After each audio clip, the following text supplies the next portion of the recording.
Jadi aku tuh sendiri kan kecelakaannya sama siapa juga nggak pernah dibales gitu loh.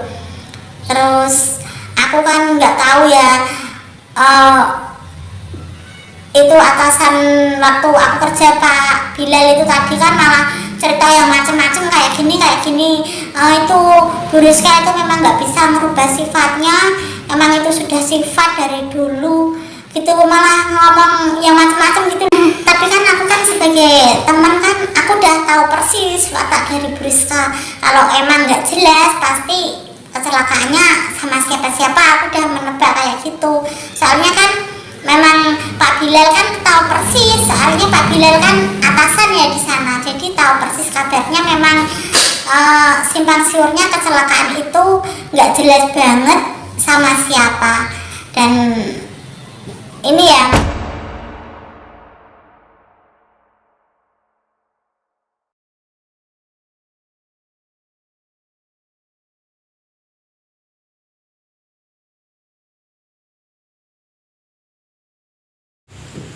Hey guys, kembali lagi di channel YouTube ini. Sebelumnya jangan lupa subscribe, like, dan komen ya.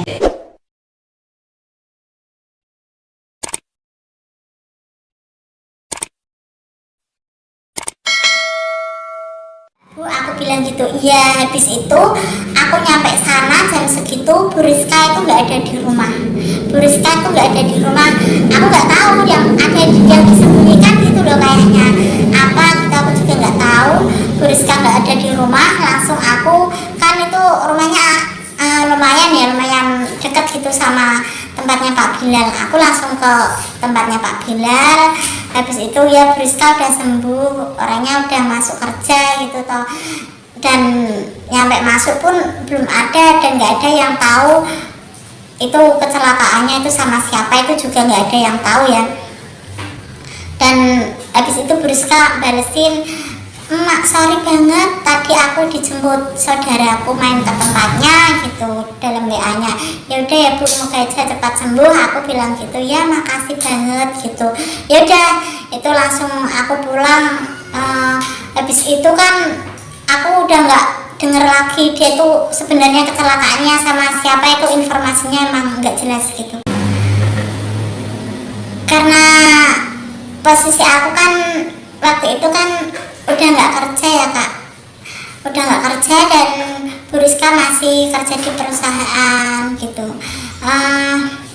Kebetulan banget sih, tetanggaku waktu itu kan mau ikut kerja gitu.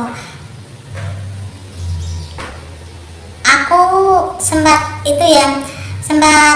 minta info ke teman aku yang dulu gitu, tak suruh carikan info tentang lowongan kerjaan di tetangga aku. Nah akhirnya kan di situ kan ada ya supervisor gitu yang deket sama aku gitu dulunya. Ya sampai sekarang masih deket sih supervisor itu sama aku. Habis itu aku deket sama dia itu, aku minta tolong tak suruh masukin itu tetangga aku itu. Akhirnya tetangga aku itu bekerja dan masuk kerja toh di perusahaan itu. Dan aku nggak tahu selang berapa tahun gitu dia dipindah, dan katanya dipindah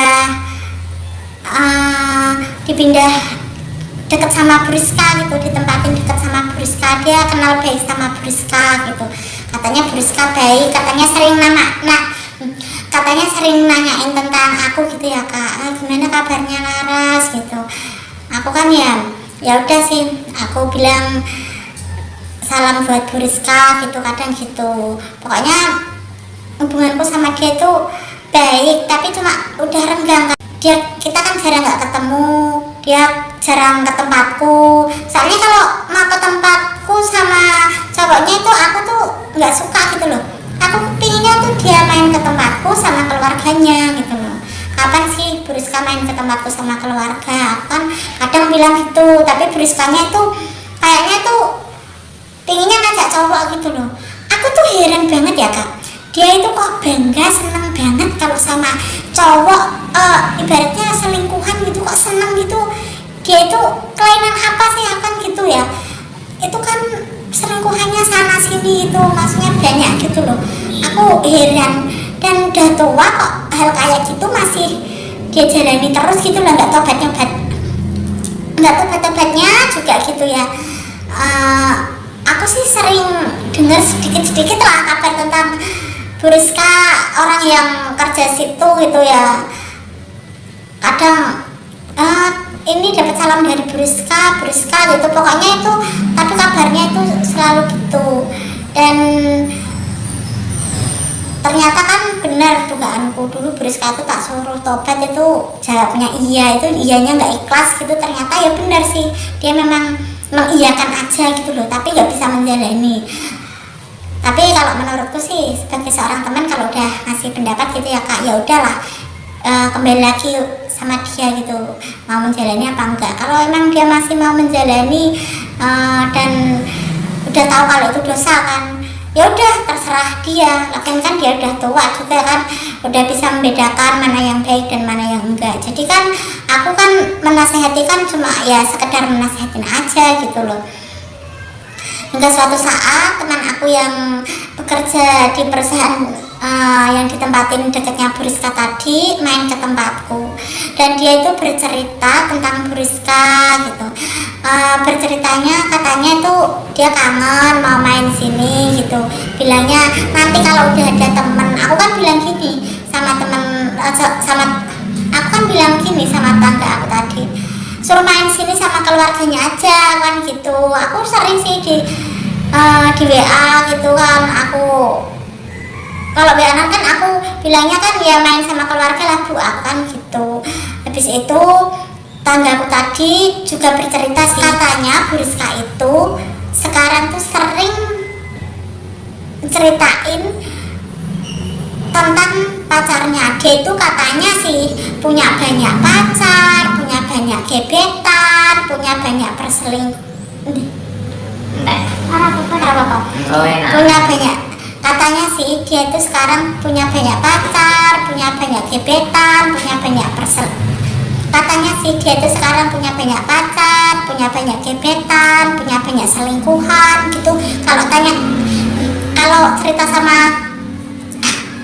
Kalau cerita sama tangga aku tuh, dia bilang kayak gitu. Aneh gak sih Kak, masa dia itu semakin tua semakin menjadi. Kabar terakhir yang aku dengar itu Bu Rizka tuh kayak gitu. Dan aku juga ternyata itu mungkin adalah sifat dari Bu Rizka. Dan ya udah, aku diemin aja, aku juga nggak nanya gimana kabarnya. Pokoknya kan dulu aku udah pernah nasihatin, kalau sekarang kita udah jauhan jarak gitu, jarang ketemu gitu, jarang komunikasi juga gitu, itu kan tergantung masing-masing ya Kak. Jadi ya udah terserah dia aja gitu.